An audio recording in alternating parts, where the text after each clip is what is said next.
റിയാസ്, എന്തായാലും കടകംപള്ളിയുമായി തനിക്ക് ഒരു പ്രശ്നവും ഇല്ലെന്ന കാര്യം ആവർത്തിക്കുകയാണ്. അത് മാത്രമല്ല, സെക്രട്ടേറിയറ്റിൽ തനിക്കെതിരെ വിമർശനം ഉണ്ടായി എന്നുള്ള വാർത്ത അത് അസംബന്ധമാണെന്നാണ് റിയാസ് പറയുന്നത്. ഇക്കാര്യം അദ്ദേഹം പാടെ നിഷേധിക്കുകയാണ്. പക്ഷേ ആ വാർത്ത ഉണ്ടായിരുന്നു, അങ്ങനെ ഒരു സംഭവം ഉണ്ടായിരുന്നു എന്നതിന് യാതൊരു സംശയവും ഇല്ല. എന്തായാലും എല്ലാവരും ഉറ്റുനോക്കുന്നത്, കേരളത്തിൽ ഉറ്റുനോക്കുന്നത് കേന്ദ്രത്തിനെതിരായി മുഖ്യമന്ത്രിയും മന്ത്രിമാരും ഡൽഹിയിൽ നടത്താൻ പോകുന്ന സമരത്തെയാണ്. കേന്ദ്രവിരുദ്ധ സമരത്തിനായി ഇന്ന് വൈകിട്ടാണ് മുഖ്യമന്ത്രി ഡൽഹിക്ക് തിരിക്കുന്നത്. ഡൽഹിയിൽ ജന്തർ മന്ദറിലാണ് മുഖ്യമന്ത്രിയും മന്ത്രിമാരും കേന്ദ്രവിരുദ്ധ സമരത്തിൽ പങ്കാളിയാവുക.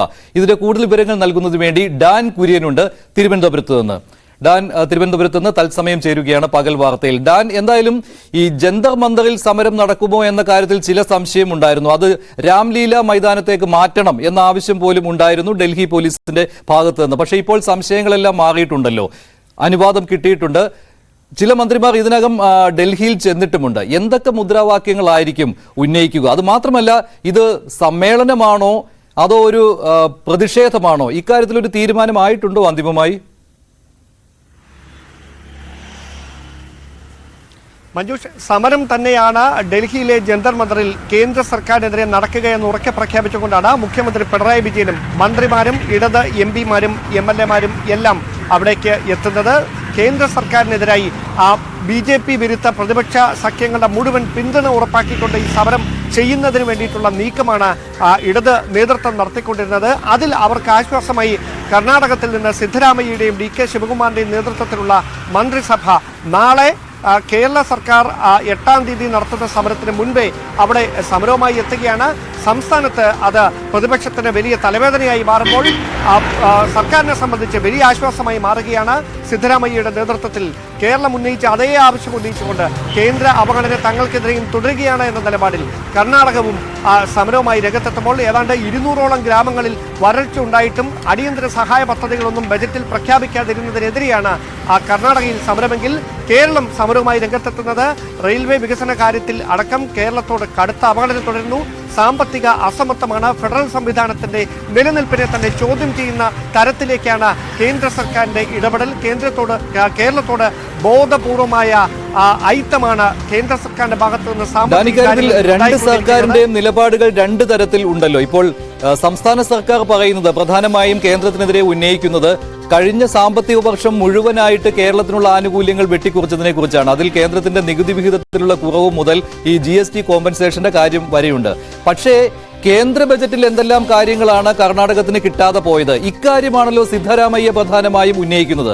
അതുകൊണ്ട് തന്നെ സംസ്ഥാനത്തെ കോൺഗ്രസിന് തൽക്കാലം പിടിച്ചു നിൽക്കുവാനുള്ള ഒരു വഴിയുണ്ടോ ഇല്ലയോ? കാരണം സംസ്ഥാനത്തെ കോൺഗ്രസ് നേതൃത്വം LDF സർക്കാരിനൊപ്പമല്ല ഈ വിഷയത്തിൽ.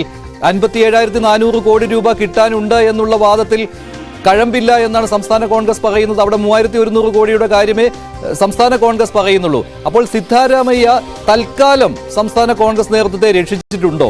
ഈ കേന്ദ്രത്തിന്റെ സമ്പൂർണ്ണ അവഗണന എന്ന് പറയാതെ ഈ ബജറ്റിലെ അവഗണന മാത്രമാണോ പറയുന്നത് സിദ്ധരാമയ്യ?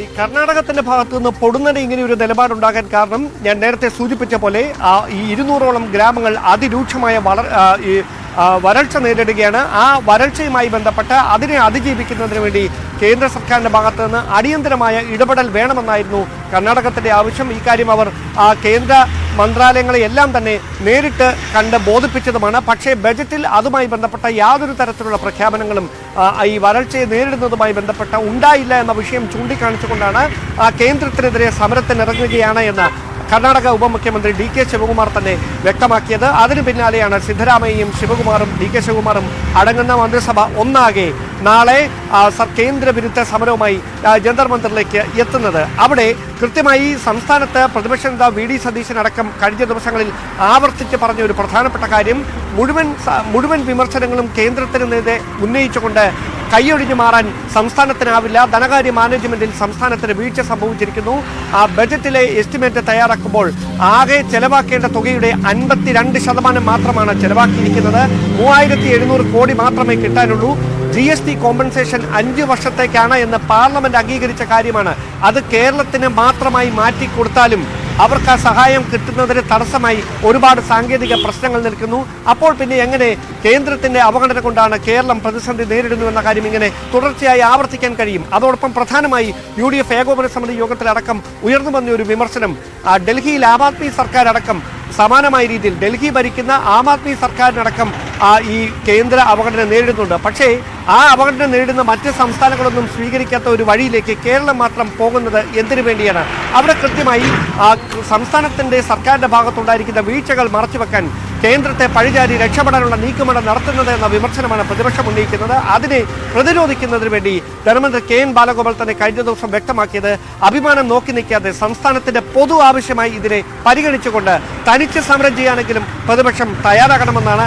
അത്തരത്തിലൊരു സമരവുമായി കേന്ദ്രത്തിനെതിരെ പ്രതിപക്ഷം രംഗത്തെത്തുമോ എന്നാണ് അറിയാനാണ് ഇനി ആകാംക്ഷയോടെ.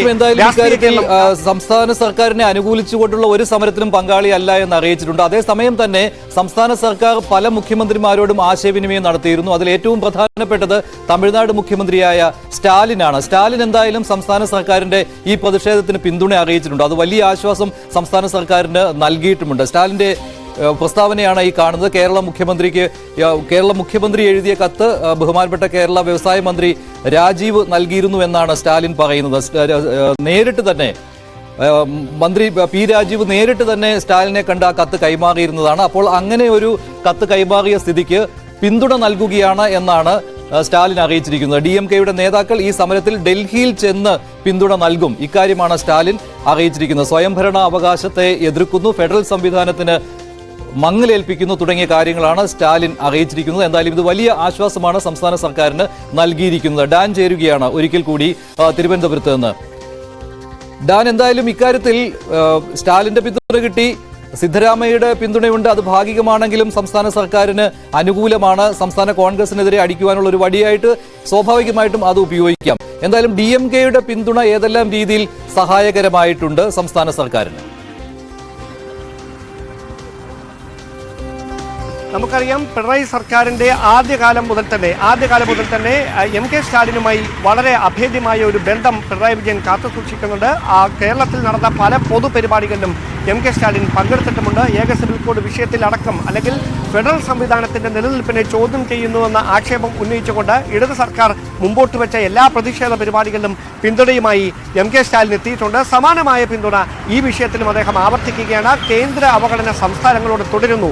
BJP വിരുദ്ധ സർക്കാരുകളോട് കേന്ദ്രത്തിന് പുച്ഛമാണ്, അവഗണനയാണ്. അത് ഫെഡറൽ സംവിധാനത്തിന്റെ നിലനിൽപ്പിനെ ചോദ്യം ചെയ്യുമെന്ന സംസ്ഥാനം ആവർത്തിച്ചുന്നയിക്കുന്ന ആ പ്രതിഷേധം, ആശങ്ക, അത് തമിഴ്നാടും ഏറ്റുപിടിച്ചിരിക്കുന്നു എന്ന് പറയുമ്പോൾ അത് BJP വിരുദ്ധ ശക്തികളെ ഒരു ചേരിയിൽ ഒന്നിപ്പിച്ചു നിർത്തി സമരം ചെയ്യുന്നതിന് വേണ്ടിയുള്ള സംസ്ഥാനത്തിന്റെ നീക്കങ്ങൾക്ക് ബലം പകരുന്ന തരത്തിലേക്ക് മാറുകയാണ് MK സ്റ്റാലിന്റെ പിന്തുണ അറിയിച്ചുകൊണ്ടുള്ള. സംസ്ഥാന ബജറ്റ് പ്രഖ്യാപനത്തിന് ശേഷം ഈ പ്ലാൻ B-യെ കുറിച്ചൊക്കെ പ്രഖ്യാപനങ്ങൾ വന്നപ്പോൾ ചുവന്ന ബക്കറ്റ് പിരിവാണോ ഉദ്ദേശിച്ചത് എന്ന രീതിയിലുള്ള ആക്ഷേപം സോഷ്യൽ മീഡിയയിൽ ഉണ്ടായിരുന്നു. അതുപോലെ തന്നെ പ്രതിപക്ഷത്തു നിന്നും അത്തരത്തിലുള്ള ആക്ഷേപം സോഷ്യൽ മീഡിയയിൽ പരന്നിരുന്നു. എന്തായാലും ഇതിനുള്ള ഒരു മറുപടി ഇപ്പോൾ സംസ്ഥാന സർക്കാരിന് കുറച്ച് കൂടി ശക്തമാക്കുന്ന രീതിയിലാണ് MK സ്റ്റാലിന്റെ പിന്തുണ വന്നിരിക്കുന്നത്. പക്ഷേ അതേ സമയത്ത് തന്നെ